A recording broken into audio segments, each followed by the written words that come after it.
Okay, the dough has risen. It has about doubled in size. So you could just do it in your hands as well if you don't want to do it on the counter. All right, form it into a nice little ball. You're gonna roll it like this. All right, stretch it out a little. All right, then you're gonna fold it over like that, and then you're gonna pinch it like this, close it up.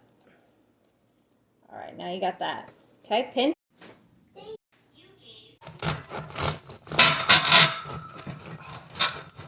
Look at that.